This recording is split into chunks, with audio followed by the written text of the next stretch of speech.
Welcome back. This is day 2 of your nervous system. So today our aim is, how does the nervous system maintain homeostasis?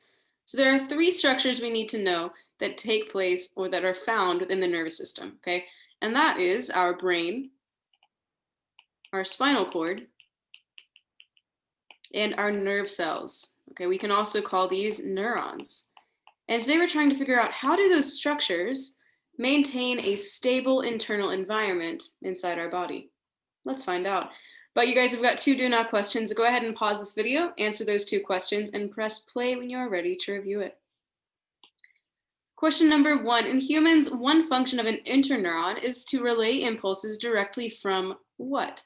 Well, yesterday we talked about how the role of the interneurons are basically to interpret messages, and we find them in between 2 other types of neurons, specifically in between sensory and motor neurons. So the interneurons are going to take in messages from sensory neurons and then relay or send those messages to our motor neurons, meaning the answer there was D. Number 2, which structure in a human transmits electrochemical messages? So remember, those electrochemical messages or signals are what we call impulses. And the structure that transmits these are none other than our friends, the neurons. Okay, remember, another word, as we just said, for neurons are nerve cells. So the answer there was C. Okay, which leads us to part A. Now, imagine with me for a minute. You're crossing the street and you hear a car horn. What are you going to do? So let's walk through the steps that your nervous system has to undergo in order for you to actually react. So the very first thing that happens is your nerve cells in your ear detect a stimulus. Remember, when we say stimulus, we're just talking about anything that you notice, anything that catches your attention. Okay, anything that catches your attention. So in this case, our stimulus is the sound of the car alarm, and the nerve cells in our ear pick up on that. Our ear in this case is none other than our receptor, right? This is a sensory organ.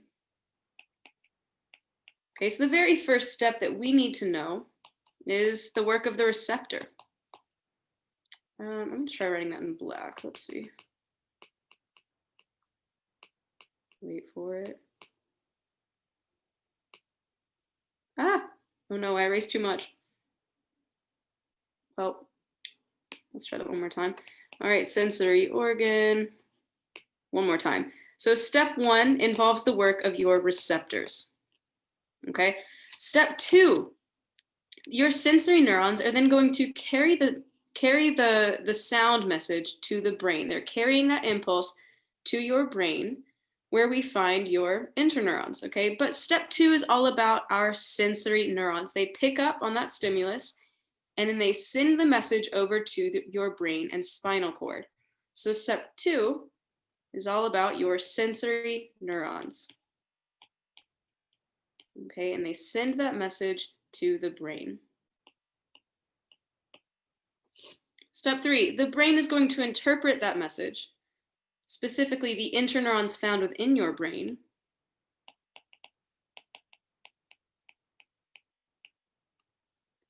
Okay, interpret the message. And then after they've interpreted that sound message, they're going to send a message to your motor neuron. Remember, motor neurons are involved with movement, so they are preparing your body to move and get out of the way. But step 3 is all about your interneurons, where we find in the brain and spinal cord. All right, step 4, the motor neurons are then going to carry that message from the brain to the spinal cord and then to the body. Okay, so again, this step 4 is all about your motor neurons preparing for movement. Carry that message to the body, specifically to your effectors. But step 4 is all about your motor neurons. And finally, step 5, the muscles of the neck and your shoulders are going to respond by turning your head towards that stimulus, specifically towards the direction of the sound. So step 5 is all about your effectors. So in this case, our effector were the muscles in our neck. Okay, and then hopefully after you turn your head towards that sound, you're going to get out of the way of that coming car, right? But you're going to turn your head towards that stimulus. So this is the direction that every message of our nervous system travels. It first is picked up by the receptors, sent to our sensory neurons, which then send the message to our interneurons, which then interpret that sound message or that stimulus and send it over to our motor neurons, which prepare you to move. And then finally, your motor neurons send the message to the effectors, also known as your muscles. All right. So what we need to know about this is that impulses are always going to travel in a series of steps. These are the steps they are always going to travel in. So make sure you are familiar with this process. All right, the next thing we need to cover today is something called the synapse. So we've got a short passage to read. Yesterday we looked at a picture that looked like this, okay? And we saw that when, I'm really losing my trail of thought here. Okay, we looked at different neurons, right, and how they are connected. And we saw that the terminal of one of those neurons is actually going to be a little bit connected to the dendrites of another neuron. So they're able to send messages directly to one another. But it's a little bit more complex than that. So what ends up happening, oh my, hold on. There we go, is something called the synapse is involved. So when an impulse travels along a neuron or a nerve cell, it actually doesn't touch the next neuron. There's a little bit of a gap or a space between them, and we call that gap the synapse. So this is what that looks like right here.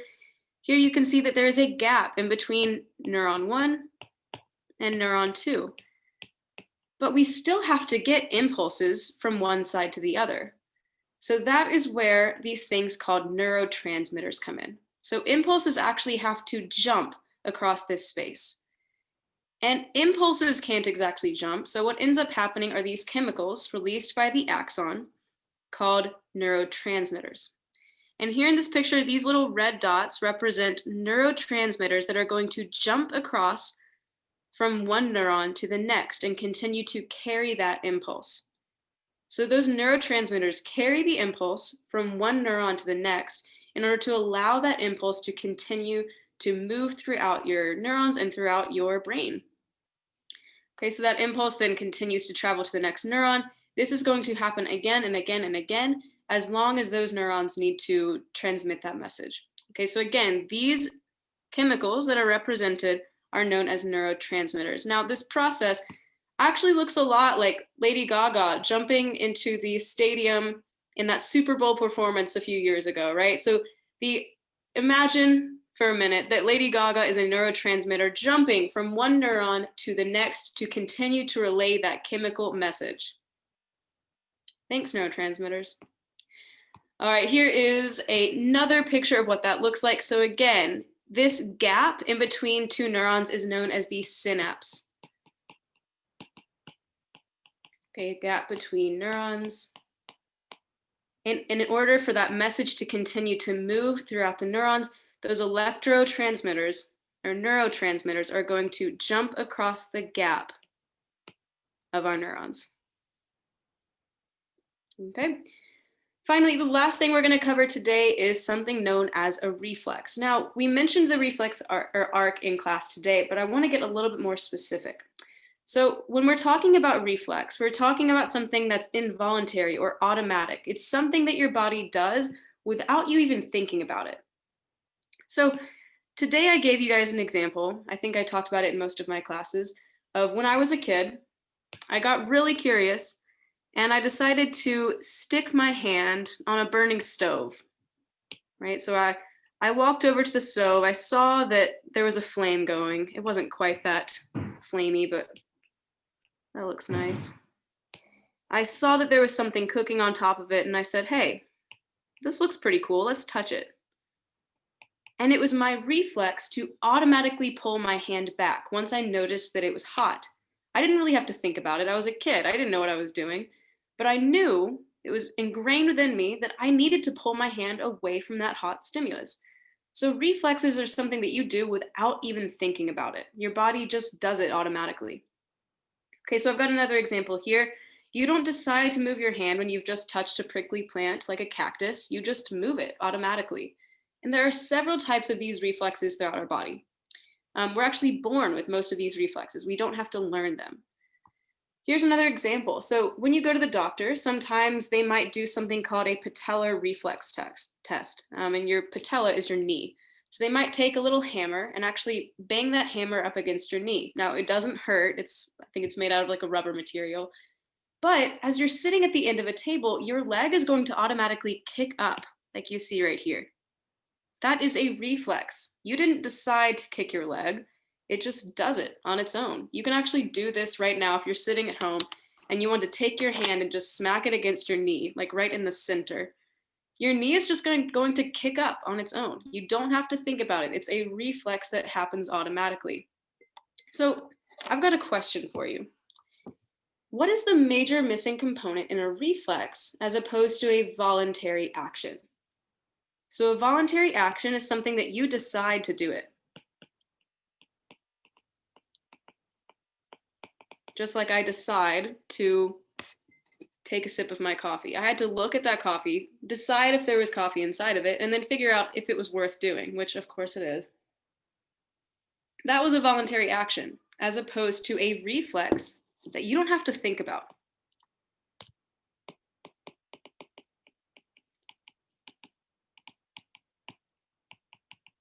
So what's the difference? What is the major missing component of that reflex? All right. Well, here's the difference. So in reflexes, messages or impulses are going to travel from your sensory neurons to your spinal cord to your motor neurons. And remember that interneurons are found within the spinal cord, right? But when we're talking about voluntary actions, the impulses actually go from sensory neurons to your spinal cord, then to your brain, and then to motor neurons. Now, interneurons are still present in the brain and spinal cord, but what is the one difference here between reflexes and voluntary actions? Well, with voluntary actions, we have to use our brain. We have to decide to do something. You have to think about it.